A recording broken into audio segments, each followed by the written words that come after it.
Have you ever wondered how a tiny act of disrespect could unravel a corporate empire and ignite a revolution?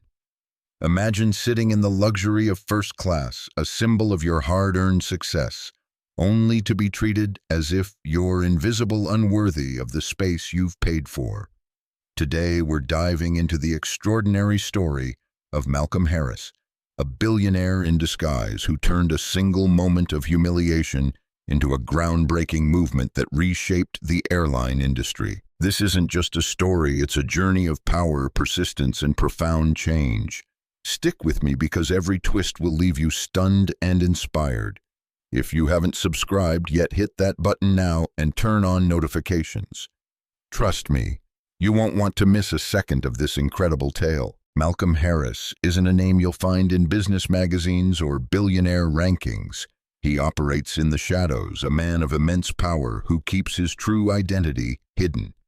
As the covert CEO of Horizon Airways, one of America's top airlines, Malcolm is an undercover boss. He often disguises himself to evaluate his company's operations firsthand, ensuring the values of fairness and exceptional service are upheld. With his deep brown skin, neatly trimmed hair, and unassuming yet polished style, no one would guess he's the mastermind behind a multi-billion-dollar empire born into a working-class family in Detroit. Malcolm's rise to success was marked by grit and resilience. Growing up in a neighborhood rife with prejudice, he faced constant barriers. His parents, a factory worker father and a schoolteacher mother, taught him to fight for justice and rise above limitations. At 45, Malcolm had become a titan in aviation, yet he remained grounded, driven by a mission to ensure no one else endured the indignities he once faced. On a rainy afternoon at John F. Kennedy International Airport in New York, Malcolm boarded Horizon Airways Flight 305 to London for a critical investor conference. Disguised as an ordinary businessman, he wore a plain dark gray suit, scuffed loafers, and nondescript glasses, carrying a worn briefcase. To all, he was just another corporate traveler. He chose a first-class seat not for luxury, but to observe how his staff treated premium customers. As he settled into the plush leather seat, the scent of champagne and fresh linen filled the cabin, a hallmark of Horizon's opulence. Malcolm opened his laptop, feigning work on a report, but his sharp eyes scanned every detail: the flight attendants' interactions, boarding efficiency, and subtle cues of service quality. He had pre-ordered a premium meal, lobster bisque and beef tenderloins, a test of his staff's dedication. Malcolm knew Horizon's protocols: pre-ordered meals were prioritized in first class. Any deviation signaled a lapse in service or a deeper issue. As the plane taxied down the runway, he felt a mix of anticipation and vigilance, ready to see if his company met his standards or revealed flaws he couldn't ignore. The flight began smoothly, ascending into the gray skies above New York. The first-class cabin exuded quiet elegance as passengers sipped champagne and exchanged polite small talk. Malcolm stayed alert, his laptop screen a decoy for his true focus on the cabin dynamics. About an hour into the flight, the lead flight attendant, Linda, a middle-aged woman with a tight-lipped smile and a hurried demeanor, approached to confirm meal orders. Malcolm calmly reiterated his pre-ordered premium meal, specifying, "I placed the order for lobster bisque and beef tenderloin 3 days ago through your online portal." Linda nodded curtly, scribbling on her notepad without making eye contact, and muttered a barely audible "understood" before walking off. Her abruptness struck Malcolm as odd, a deviation from the warm professionalism he expected from his staff, but he decided to reserve judgment for the moment. As the meal service began, the aroma of gourmet dishes wafted through the cabin. Malcolm watched as trays laden with delicacies were delivered to nearby passengers.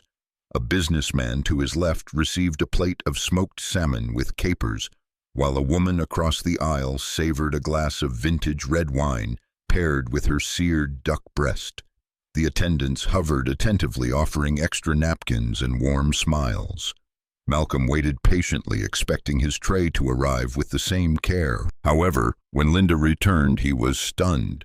Instead of the anticipated lobster bisque and beef tenderloin, she placed a cold, uninspired turkey sandwich wrapped in plastic and a small cup of tepid tap water before him. "I'm sorry, sir, we're out of premium meals.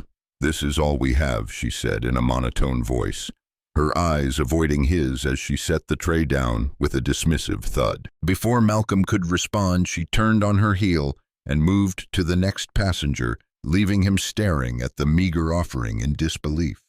The contrast was glaring. Malcolm glanced around the cabin again, noting that every other passenger in first class, all of whom were white, received the lavish meals and attentive service he had been denied. A middle-aged man in a tailored suit chuckled with Linda as she refilled his champagne flute, while a young couple received a complimentary dessert just because they mentioned it was their anniversary. Malcolm, the only black man in the cabin, felt the sting of discrimination cut deep. It wasn't just about the food. It was the unspoken message behind the act, that he was less deserving, less important, less worthy of the luxury he had paid for. Memories of past slights flooded his mind with vivid clarity.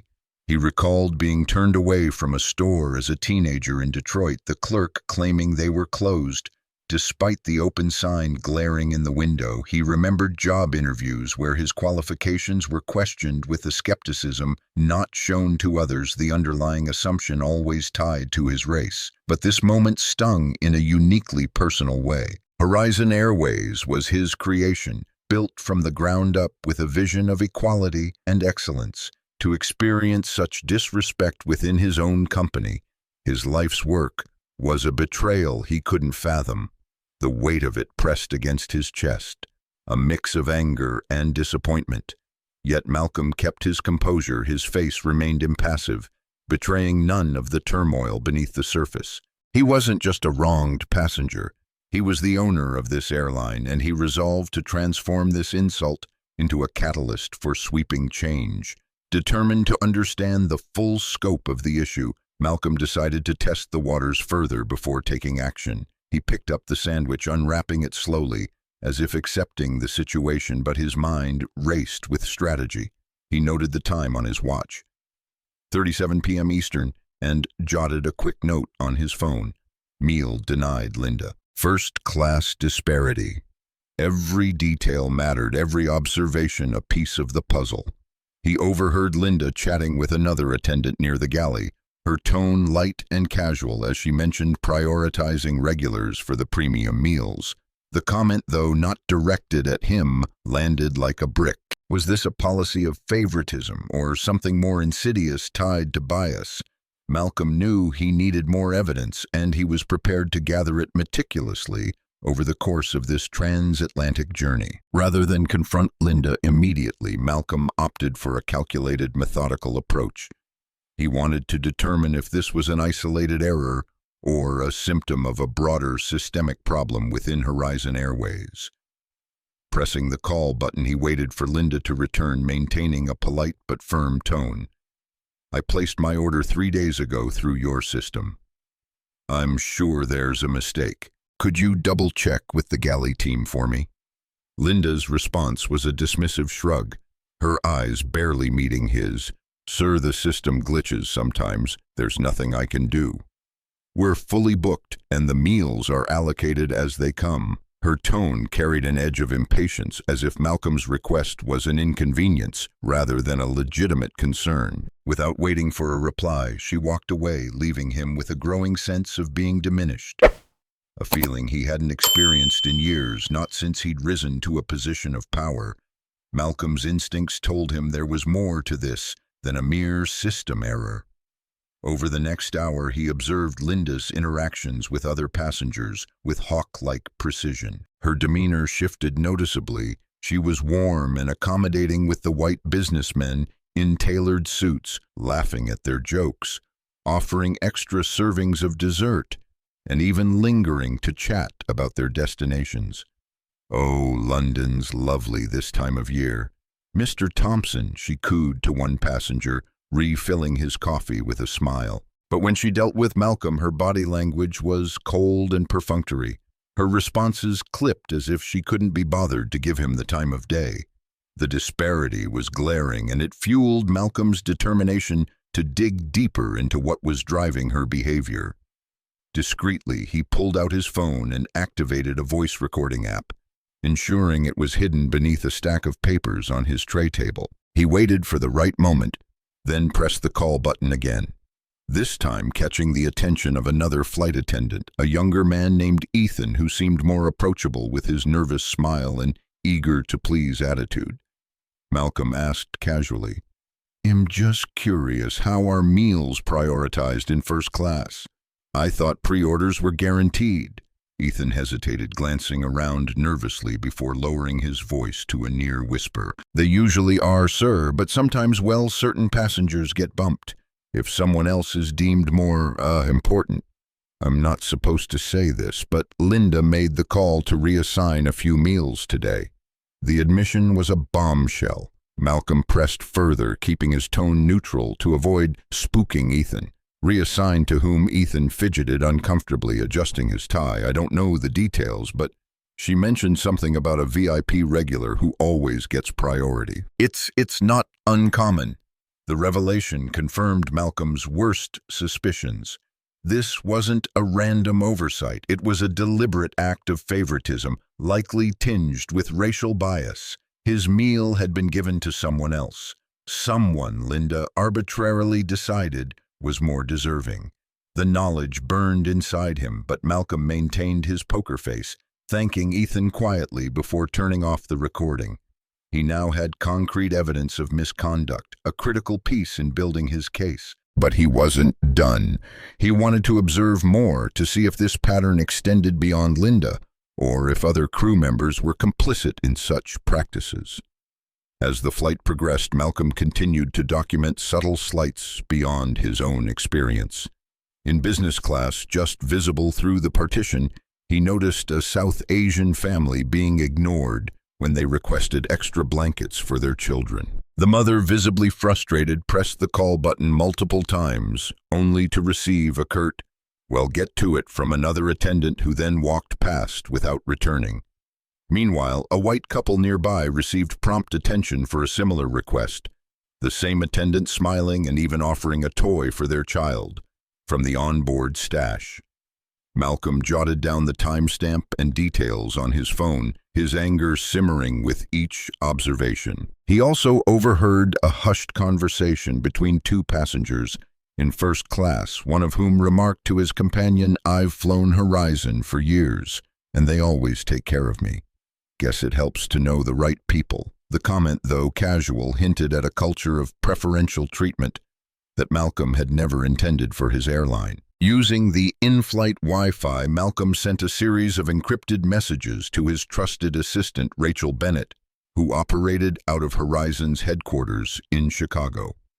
"Rachel, I need a full background check on the crew of Flight 305, especially the lead attendant Linda. Focus on past complaints, performance reviews, and any history of discriminatory behavior. Also pull the passenger manifest and meal allocation logs for this flight. I want to know who got my pre-ordered meal and why. Keep this under wraps for now." Rachel's reply came swiftly. "On it, boss. I'll have a preliminary report by the time you land in London." Malcolm knew Rachel would dig deep, and he trusted her to uncover any hidden patterns or red flags. In the crew's history, Malcolm also decided to test the crew's response to a different request to gauge if the dismissive attitude was consistent. He pressed the call button once more, this time asking for a glass of sparkling water and a blanket. Linda returned her expression, one of thinly veiled annoyance.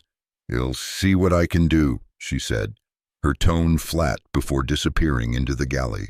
10 minutes passed, then 20, with no water or blanket in sight.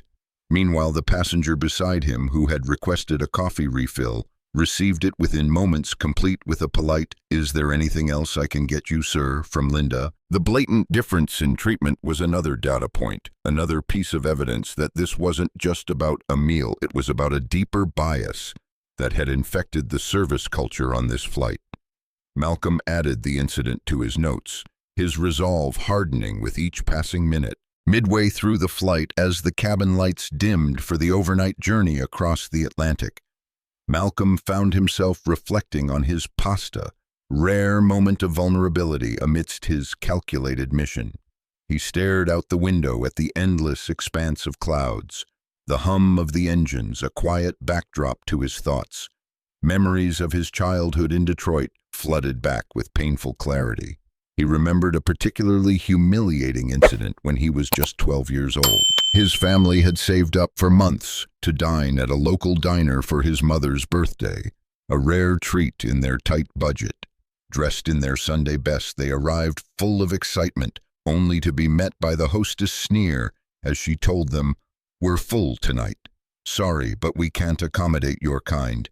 The diner was half empty, the lie transparent, but the sting of rejection was sharp. Malcolm saw his mother's face fall, her forced smile, as she ushered him and his siblings back to the car, whispering, "It's okay. Well, celebrate at home." That pain of being made to feel less than human never left him. It was a wound that time couldn't heal, one that drove him to succeed, not just for himself, but to ensure others wouldn't endure the same shame. That memory intertwined with a more recent story he'd encountered through Horizon's customer feedback channels, one that had haunted him for months. A young black woman, a single mother traveling with her toddler on a red-eye flight, had written a heartfelt letter to the company describing her experience. Her child had been restless, crying intermittently due to ear pain from the altitude, and instead of offering help or even a kind word, the flight attendant had rolled her eyes and muttered under her breath about people who can't control their kids. The mother overheard the comment, feeling the weight of judgment as other passengers stared. Meanwhile, a white family in the same cabin, whose child was also fussy, received sympathetic smiles, extra snacks, and even a small plush toy from the crew to soothe the little one. The disparity in treatment was stark, and the woman's letter ended with a heartbreaking line, "I felt invisible, like I didn't matter. I just wanted to get home to my family, but your staff made me feel like a burden." Reading that letter had shaken Malcolm to his core, prompting him to intensify his undercover missions. Now, experiencing a similar dismissal firsthand on Flight 305, he felt the weight of that woman's words more than ever. Her pain mirrored his own in that moment, a shared thread of being unseen, undervalued, and dismissed.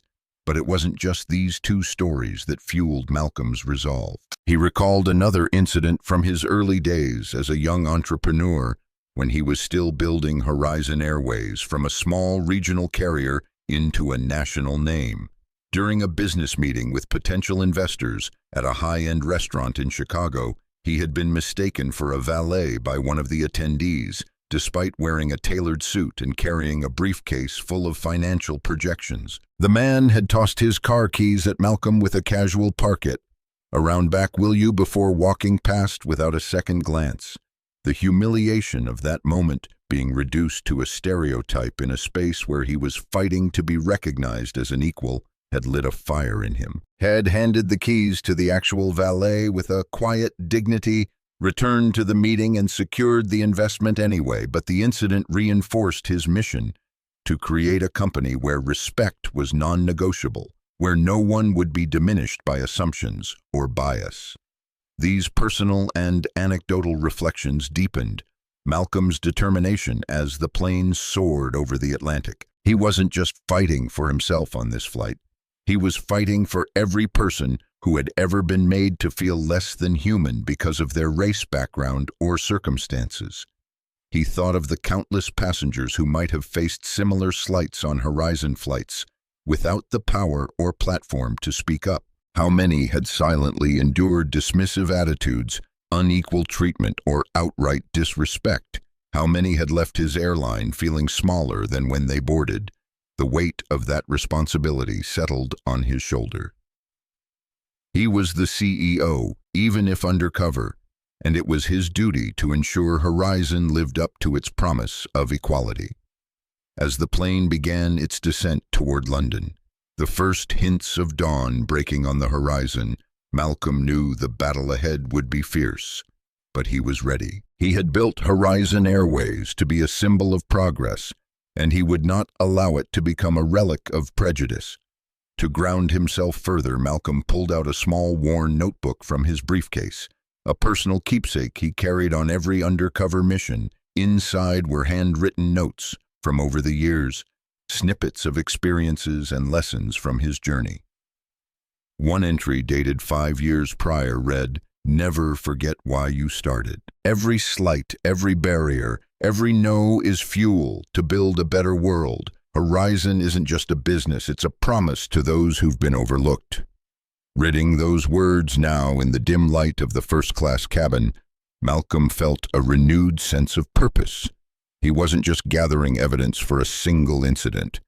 He was preparing to wage a war against the systemic issues that had taken root in his company. With a deep breath, he closed the notebook and returned it to his briefcase, his mind shifting back to strategy as the plane neared Heathrow. As Flight 305 landed at Heathrow, under a foggy London morning, Malcolm maintained his unassuming facade, blending in with other passengers as they disembarked. Behind the scenes, however, a storm was brewing. Rachel had coordinated with Horizon's HR and legal teams for a surprise intervention.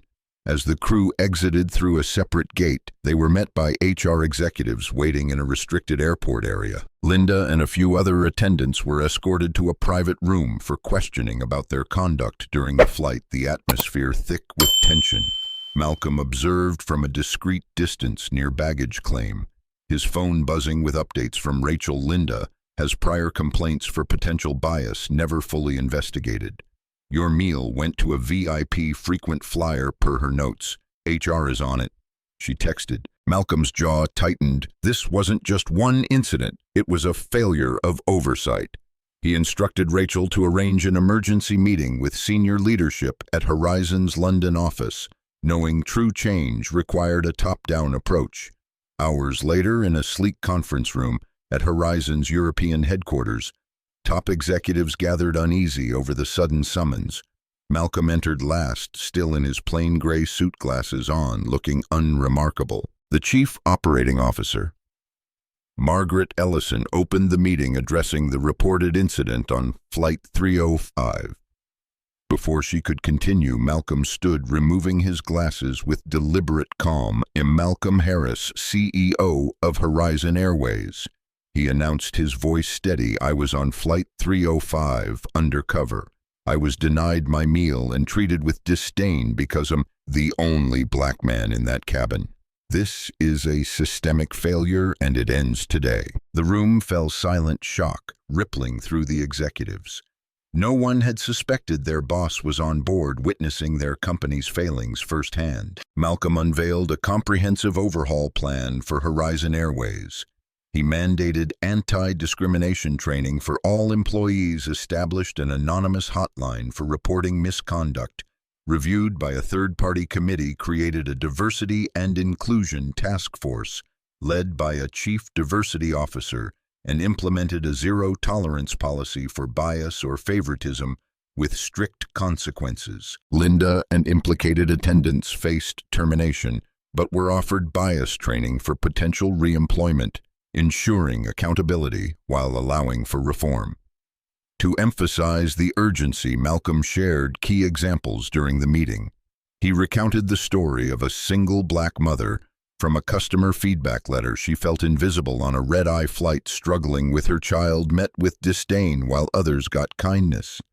"We failed her, but we won't again," he said, emotion in his voice. He also cited a personal memory from age 19, accused baselessly of stealing tips as a busboy, humiliated publicly. "I swore to ensure no one felt that shame. Horizon was my promise to that. Today I recommit." He told the executives. A public statement acknowledging service lapses on Flight 305 and outlining new policies was posted within 48 hours, a bold move to rebuild trust through transparency. In the weeks following the London meeting, Horizon Airways saw the first signs of transformation. Diversity training shifted perspectives. Flight attendants admitted to unconscious favoritism in workshops, while managers reassessed biased practices. The anonymous hotline received reports each handled impartially. Customer satisfaction scores rose by 15%, and employee engagement surveys showed increased trust in leadership. The Black mother whose story haunted Malcolm received a formal apology and travel vouchers after Rachel's team tracked her down. Her response, "I feel seen for the first time. Thank you," became a keepsake on Malcolm's desk. Resistance from some staff emerged, but Malcolm addressed it in a virtual town hall, stating, "Respect isn't optional. If you can't align, this isn't your place." Most stayed inspired by the vision. Malcolm continued undercover missions, commending small acts of kindness, while public reactions to Horizon's statement varied, but tangible improvements spoke louder than criticism. The incredible journey of Malcolm Harris reveals a powerful truth. Even a small act of disrespect, like being served a cold sandwich instead of a promised gourmet meal, can ignite a revolution that impacts thousands. True leadership goes beyond titles and prestige. It's about standing unwaveringly for justice, even when the fight is personal. From this story, we draw vital lessons. Seemingly minor slights can leave deep emotional scars. Meaningful change must begin from within ourselves and our organizations, and remaining silent in the face of injustice makes us complicit. Malcolm's bold actions demonstrate that a single determined voice can dismantle broken systems and rebuild them on a foundation of fairness. Have you ever experienced or witnessed unfair treatment that left you feeling unseen or undervalued? I want to hear your story. Drop it in the comments below as I read every single one. If Malcolm's story has inspired you or made you think differently, don't forget to hit that like button, share this video with someone who needs to hear it, and subscribe to our channel for more real-life stories that challenge, uplift, and spark change. Let's grow this community together, one where respect isn't just a word but a way of life.